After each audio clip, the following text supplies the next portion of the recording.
Assalamualaikum warahmatullahi wabarakatuh. Halo teman-teman semua. Jadi, di video ini kami dari kelompok 5 akan mempresentasikan atau menyampaikan hasil kerja kelompok kami dengan materi yang berjudul macam-macam jenis bermain. Pertama-tama, saya akan memperkenalkan anggota kelompok saya. Yang pertama ada Baik Salma Sajida sebagai pemateri pertama. Dan yang kedua, saya sendiri, Ciptanisi Faujayanti, sebagai moderator dan pemateri kedua.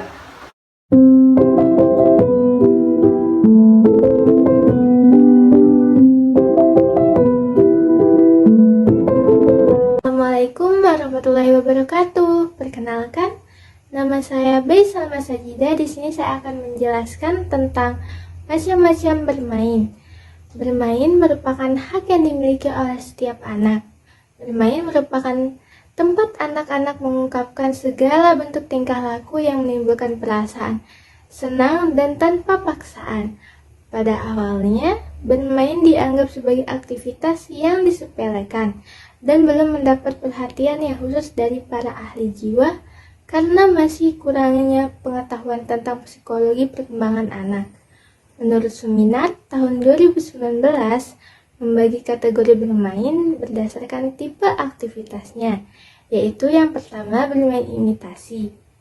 Pada kategori bermain imitasi, anak melakukan peniruan terhadap orang tuanya. Ketika anak berusia 2 tahun, mulai ada kombinasi yang baru dari apa yang ditirukan dan pada tahun ketiga, anak meniru hampir semua peran ayah dan ibunya. Yang kedua, bermain eksplorasi. Pada tahun pertama, anak bereksplorasi dengan memegang, merasakan, mengetes, dan memanipulasi. Hal ini sejalan dengan perkembangan motoriknya, sehingga dia akan suka memegang barang yang ada di sekitarnya. Pada tahun kedua, anak melakukan aktivitas mengisi, mengosongkan, mengambil, memasukkan, dan mengeluarkan, mendorong, serta menggulung. Contoh bermainnya adalah anak suka menuangkan minuman, menggulung kertas, dan sebagainya. Pada tahun ketiga, anak mengatur, mengkombinasikan, memindahkan objek dan kata. Pada usia ini, sebaiknya stimulasi lebih diarahkan pada bermain plastisin maupun bermain konstruksi lainnya. Yang ketiga ada bermain mengetes. Anak bermain dengan melakukan aktivitas pengetesan. Dalam tipe bermain ini secara aktual, anak sedang mengetes dirinya sendiri. Selama tahun kedua, anak mengetes keterampilan motoriknya. Misalnya lari, lompat, memanjat, dan sebagainya. Anak yang lebih dewasa mengetes dirinya melalui permainan. Pengetesan dirinya meliputi fisik dan intelektualnya. Selain itu, anak juga bermain dengan mengetes emosinya, seperti ketakutan dan kemarahan. Yang keempat, bermain membangun model.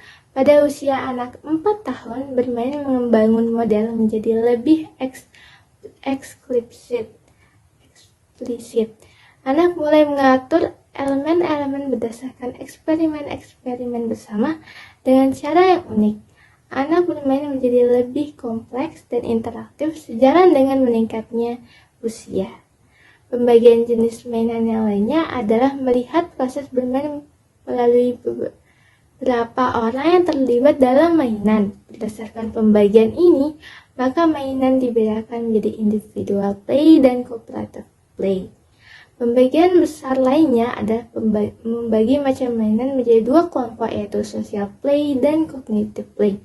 Namun karena pembagian tersebut saling beririsan antara aspek yang distimulasi dan cara bermainnya, agar memudahkan dapat dijelaskan dalam pembagian berikut yang akan disampaikan oleh teman saya.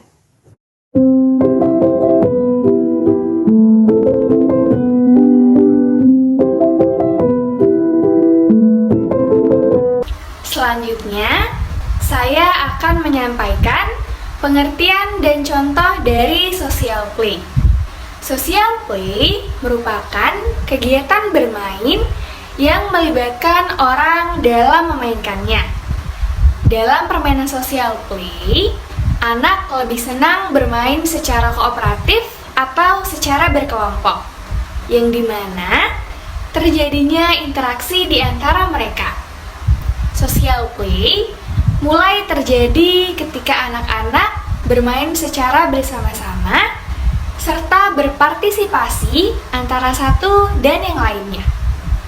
Aktivitas bermain di dalam social play menghadirkan pengalaman untuk bekerja sama, berbagi, serta berperilaku jujur.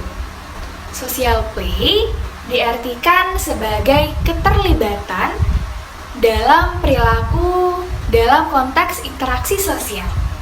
Interaksi sosial ini didapatkan dari keterampilan sosial yang dimiliki oleh individu dalam interaksi dengan lingkungan dari individu lain. Contoh social play dalam bermain dan permainan antara anak adalah: yang pertama, bermain bersama dalam bentuk bermain bersamaan. Yang kedua, bermain bersamaan dengan kelompok atau bermain bersamaan dengan kelompok yang berbeda. Misalnya, bermain bersamaan dalam mainan bangun rumah, bermain bersamaan dalam mainan konstruktif, atau bermain bersamaan dalam mainan peranan. Nah, contoh-contoh dari permainan social play yang pertama ada permainan petak umpet, permainan ular naga, permainan benteng, permainan selodor, permainan dengklek, permainan sepak bola, permainan bola voli, dan yang lainnya. Selanjutnya ada pengertian dan contoh dari cognitive play. Cognitive play atau bermain untuk mengembangkan kognitif adalah tipe permainan yang mengancam kreativitas dan imajinasi anak. Dalam cognitive play, anak mengenal dan mengembangkan kemampuan mengingat, berpikir logis, tilikan ruang, dan mengamati dengan cermat dan cepat.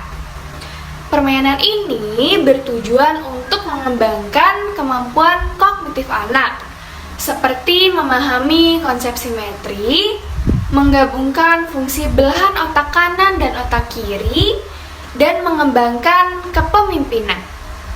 Cognitive play dapat dilakukan melalui berbagai macam mainan, seperti bermain puzzle, mainan konstruktif seperti Lego, dan mainan yang memerlukan kreativitas dan imajinasi, seperti mainan bangun rumah. Permainan ini juga bertindak sebagai sarana untuk mengembangkan kemampuan pemikiran logis, serta dapat membantu anak untuk mengembangkan ide dan solusi untuk masalah yang ada.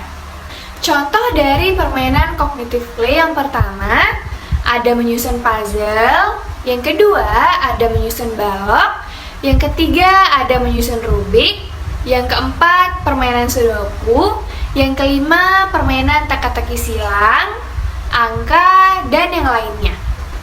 Selanjutnya ada pengertian dan contoh dari individual play.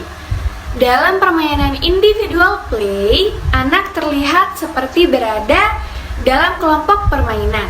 Namun, anak berada di dalam dunianya sendiri dengan alat permainan yang dimilikinya, yang berbeda dengan alat permainan yang dimiliki oleh temannya, dan tidak ada kerjasama atau komunikasi yang terjadi dengan teman sepermainannya. Pada tahap ini, anak mulai bermain, akan tetapi bermain dengan dirinya sendiri. Terkadang, anak berbicara dengan teman sebayanya yang sedang bermain, tetapi tidak terlibat dengan permainan yang sedang dilakukan oleh temannya, karena dilakukan sendiri. Jadi, dalam individual play ini tidak melibatkan adanya interaksi sosial dalam kegiatan bermainnya. kecuali jika permainan tersebut dilakukan secara masing-masing, namun di suatu tempat dan waktu yang bersamaan dengan pemain lain yang juga melakukan jenis permainan individual play yang sama, serta melibatkan adanya interaksi di dalamnya. Contohnya, seperti dengan mengadakan kompetensi antar pemain individu tersebut. Nah, contoh dari permainan individual play ini yang pertama ada menyusun puzzle, menyusun Rubik, Lego, teka-teki, dan permainan melipat serta menempel. Serta ada juga bermain boneka, robot, dan lain sebagainya. Selanjutnya ada pengertian dan contoh dari cooperative play. Cooperative play adalah suatu permainan atau mainan yang melibatkan anak untuk bermain secara bersama-sama dan membuat skenario untuk dimainkan secara bersama-sama. Cooperative play bisa juga diartikan dengan kerjasama dalam bermain yang menggunakan aturan ketika bermain bersama dengan temannya. Dengan adanya aturan kegiatan bermain yang lebih teratur, serta masing-masing anak menjalankan peran dan saling mempengaruhi satu sama lain. Kegiatan bermain pada tahap ini sudah terlihat pada anak usia 5 tahun. Dan diperlukannya peran orang tua atau pendidik sebagai orang dewasa untuk menstimulasi perkembangan anak. Permainan ini dicirikan oleh pembagian tugas atau kerjasama serta pembagian peran antara anak-anak yang terlibat dengan tujuan mencapai suatu target. Lewat aktivitas ini, anak-anak belajar berkolaborasi serta belajar juga memecahkan suatu masalah bersama-sama dengan teman-teman mereka. Jadinya, ketika mereka sudah berinteraksi selama permainan, anak-anak bekerja sama dan mengembangkan kemampuan mereka untuk memelihara hubungan sosialnya. Contoh-contoh dari permainan kooperatif play yang pertama ada permainan meniru profesi tokoh atau role play, yang kedua permainan drama, yang ketiga ada permainan menebak karakter tokoh atau gambar, dan yang keempat ada permainan sepak bola, bola voli, dan yang lainnya. Sekian pemaparan materi dari kelompok 5. Terima kasih sudah menyaksikan. Semoga bermanfaat. Wassalamualaikum warahmatullahi wabarakatuh. Dadah.